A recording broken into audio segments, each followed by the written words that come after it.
Let me tell you something you already know but don't want to admit. Love hurts. Not the good kind of hurt, but the kind that leaves you hollowed out, wondering how you gave everything to someone who treated your heart like a temporary shelter. Schopenhauer saw this truth clearly when others looked away. He understood that what we call love is often just biology wearing a mask, and women, whether they mean to or not, are better at this game than men will ever be. This isn't about blaming women. It's about waking up. Think about the last time you were destroyed by a woman. Really think about it. That look in her eyes when she said forever. The way her voice softened when she needed something.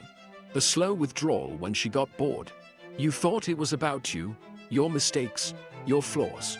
But what if it was never personal? What if she was just following an ancient script written by evolution? One where her survival matters more than your heart. Schopenhauer's warning cuts deep because it's true. Women don't love like men do. They can't afford to. For thousands of years, their safety, their future, their children's lives depended on choosing wisely.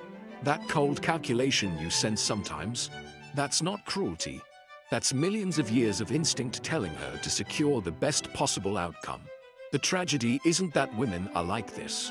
The tragedy is that men keep pretending they're not. We build castles in the air for women who never asked for them, then act surprised when they walk away from the ruins. This isn't about giving up on love. It's about seeing it clearly, maybe for the first time. About protecting yourself while still being capable of feeling.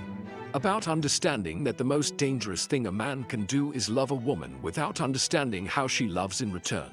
Schopenhauer's piercing insight cuts to the bone of human relationships, revealing uncomfortable truths that most men spend their lives avoiding. At the heart of his philosophy lies a fundamental asymmetry between how men and women experience love. An imbalance not of emotion, but of biological imperative. For men, love is often a surrender, a total expenditure of self in the hope of being chosen. For women, it is a selection process, a careful weighing of value and utility. This is not a flaw in their nature, but its perfection. Women are the custodians of life's continuity, and their instincts are finely tuned to secure the best possible genetic and material outcomes.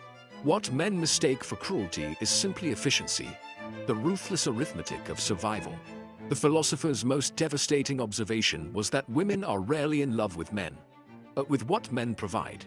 This provision takes many forms: security, status, emotional labor, the promise of stability. A man in the throes of passion believes he is loved for his essence, his soul, his irreplaceable self. But the brutal truth is that his essence is only valuable insofar as it serves a function. When the function fades, so too does the affection. This is why men are so often blindsided by withdrawal or abandonment. They fail to recognize that they were never the point, only the means to an end. Yet there is a deeper layer to this dynamic, one that Schopenhauer articulated with chilling clarity. Women's power lies not in their ability to give love, but in their ability to withhold it. The entire architecture of romantic pursuit is built upon this asymmetry. Men chase, women choose. Men prove, women evaluate. This is why heartbreak hits men with such catastrophic force. Their entire sense of worth is often tied to a game they cannot win, because the rules were never designed for them to succeed, only to strive. But this is not a counsel of despair. Understanding these mechanisms is the first step toward liberation. When a man grasps that a woman's affection is not a verdict on his worth but a reflection of her needs, he is free to engage without self-destruction. He can love without worship, desire without desperation, and walk away without annihilation. The dark psychology of women is only terrifying to those who refuse to see it. For those with the courage to look, it becomes a map, not to bitterness, but to a quieter, steadier strength. The ancient Greeks told of Odysseus, lashed to his ship's mast while sirens sang their lethal song. A parable that cuts to the heart of Schopenhauer's warning. The masts that modern men tie themselves to are more subtle but no less constraining. The need for validation, the hunger for maternal comfort disguised as romance, the quiet terror of being alone. These are the ropes that bind men to their own destruction. While women's voices call not from malice but from nature's immutable script. The sirens weren't evil. They simply were. And Odysseus survived not by denying their power, but by understanding it. Consider the scorpion and the frog, another fable that illuminates this dark psychology. The scorpion stings not out of betrayal, but because it cannot help being what it is. So too with the fundamental nature of male-female dynamics. When a man feels betrayed by a woman's actions, he often fails to recognize that she was simply following deeper imperatives, optimizing for security, reacting to changed circumstances, pursuing better options. Her behavior follows a logic older than civilization, one that operates beneath the surface of conscious intention. The pain comes not from her nature, but from his refusal to see it clearly. There is a darker myth still, the story of Kronos devouring his children. This is the hidden cost of male romantic idealism. How men consume their own potential in service to women who cannot possibly value the sacrifice as much as the man values making it. The modern man destroys himself piece by piece, his ambition, his friendships, his vital essence, feeding these to the altar of a relationship, only to discover too late that no amount of sacrifice can guarantee loyalty. The tragedy is not that women take, but that men give what should never be offered. Yet within these narratives lies a paradoxical liberation. Just as the alchemists sought to turn lead into gold, there is a transformation possible when men stop raging against women's nature and begin to understand it. The man who sees clearly can navigate these waters without drowning in them. He can appreciate beauty without worshipping it, enjoy companionship without needing it, and love without surrendering to illusions. The myths are not warnings against women, but against the unexamined expectations of men. The true test of any philosophy lies not in its elegance, but in its application, how it alters the way we move through the world once the pages are closed.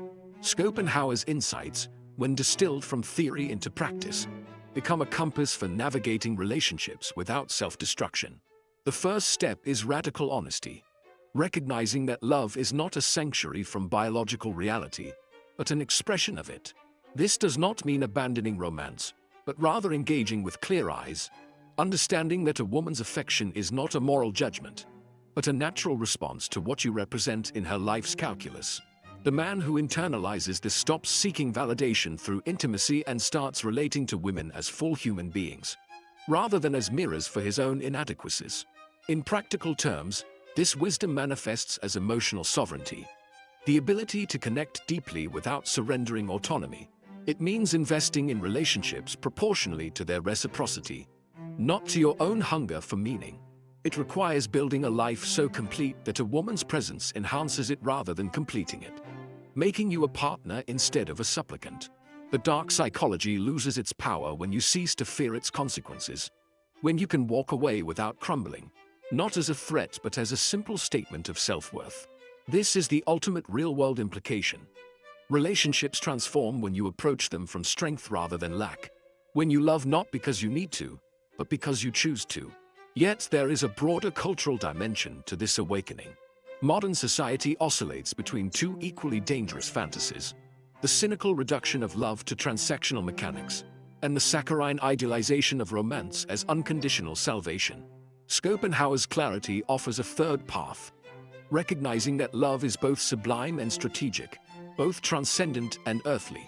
By embracing this duality, men can escape the traps of resentment and delusion, arriving at something rarer, mature connection, where appreciation does not require ignorance, and where vulnerability is not the same as surrender.